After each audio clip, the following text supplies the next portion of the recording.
Jang, jang, jang, jang. And the monkey said, "Thought you got rid of me, didn't you? But you have thought that before, haven't you?"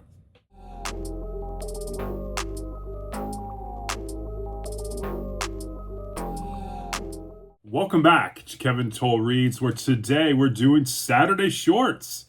One of my favorite episodes of the week. I love short stories. It's becoming probably my favorite form of reading and my favorite form of writing, I should say. But from my perspective, my favorite form to read is short stories. I think they offer so much in terms of what an author can do and how it forces them to tell a tale, to wrap things up, or maybe not wrap things up. So it definitely gets out of the kind of the mainstream form that you see. And I've already digressed into this video, so awesome. But let's dive right in. So the first short story we're going to read is from this collection, The Best Mystery Stories of the Year 2021, edited by Lee Child. We are picking the short story Requiem for a Homecoming, which is by David Morrell. Yes, the David Morrell that wrote the novelization of First Blood, the Rambo movie. This particular short story is 12 pages in length, and it was originally published and appeared in a anthology edited by Lawrence Block. Lawrence asked David to write a short story for that anthology, and that anthology is The Darkling Halls of Ivy, and I believe it's all short stories related to a college or college campuses and whatnot. And so I've never read it, but this particular short story was part of it, and it makes mention in here. But in the short story, there is some kind of author's notes that David said that Lawrence reached out to him to write a short story for that. And so let's dive right into the summary of the short story. The summary of this is you have Ben and Howard, former college buddies. Ben is now a screenwriter that was asked to come to his old stomping ground in college to speak as an honorary guest. Howard is there because he is now a professor of English at that college, and so they meet up at a bar to kind of rehash and talk about old times. What's interesting is Ben wants to kind of steamroll and steer the conversation, and the topic is very interesting because he wants to talk about the death of a female student back when they were going to school named Rebecca Markle.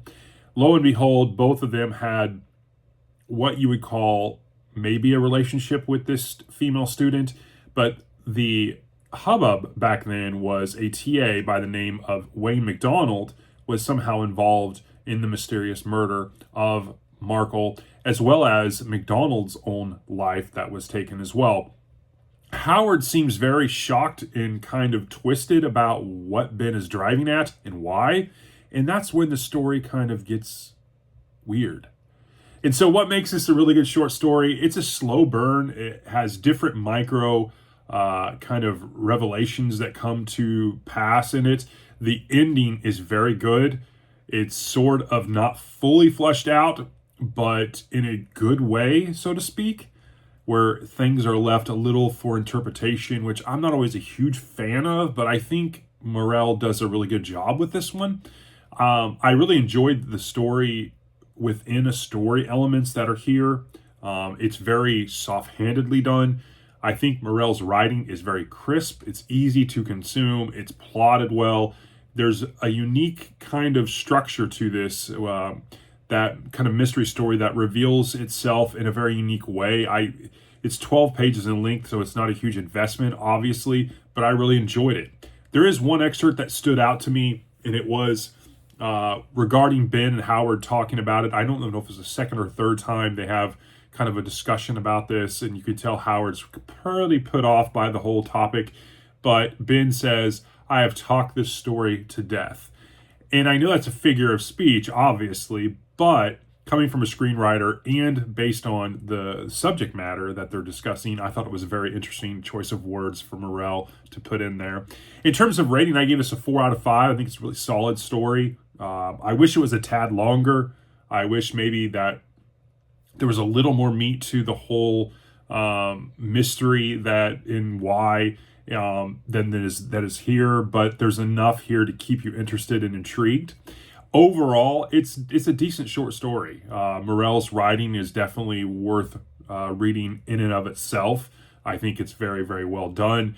It makes me want to pick up and reread First Blood, which I've read a couple of years ago, and I definitely would like to probably reread that soon because Morrell's writing, yeah, it's good. And that is one of the things with this Saturday Shorts, if I could digress once again, that I always find myself when I read these short stories from various authors as I try to circulate through many different authors each Saturday, is I'll hone in on one that I really enjoy, and for whatever reason, it's like I just want to binge read whatever they've written. And yeah, you have to show restraint. But that is Requiem for a Homecoming from David Morrell. Now we're going to move on to this collection from Stephen King, Skeleton Crew. This, in my opinion, is his second best short story collection behind Night Shift. This particular story is The Monkey. Obviously, we have a movie adaptation that is forthcoming in 2025, I believe. This particular short story was published in 1980. It's 31 pages in length. Obviously, it's a horror and suspense story. So let's dive right into the summary. Hal Shelburne has recently lost his job, but found another in Texas, making slightly less money, but moves his family, and they were unpacking in Hal's older aunt and uncle's home that they no longer need. And in doing so, the family uncovers a toy monkey in the attic, one that Hal can't believe is still here, considering what he did with it as a child.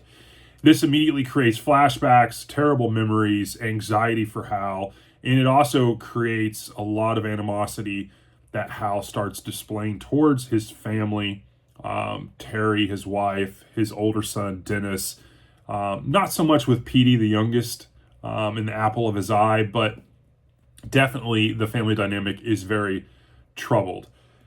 His sons, Dennis and Petey, are eager to mess with the monkey, obviously, but Hal wants nothing of it. He's very direct and very stern in it, and it shocks the kids and his wife. And that's really what starts all of this kind of spinning out of control. You definitely have a middle-class family in Americana, and the monkey, in its backstory, starts to come to fruition. We start getting Hal's backstory as a child and having this monkey and what it started happening, because weird things happened back then. People lost their lives, and then now today, things start getting weird again. And that is the summary for this. What makes it a really good short story? The flashbacks are great. King shines in short story form. He just really does. Some of his short stories are really far out there that they're not flushed out enough to be really good. This one is definitely in the top lists of short stories. The Monkey it's all gas, no bloat from King, and it's very good. He writes the kids really well. I mean, Dennis calling his younger brother fart brains and chicken guts. It's just so relatable, especially if you remember your own childhood and how kids can be if you have brothers or sisters and whatnot. That family dynamic, King writes so well.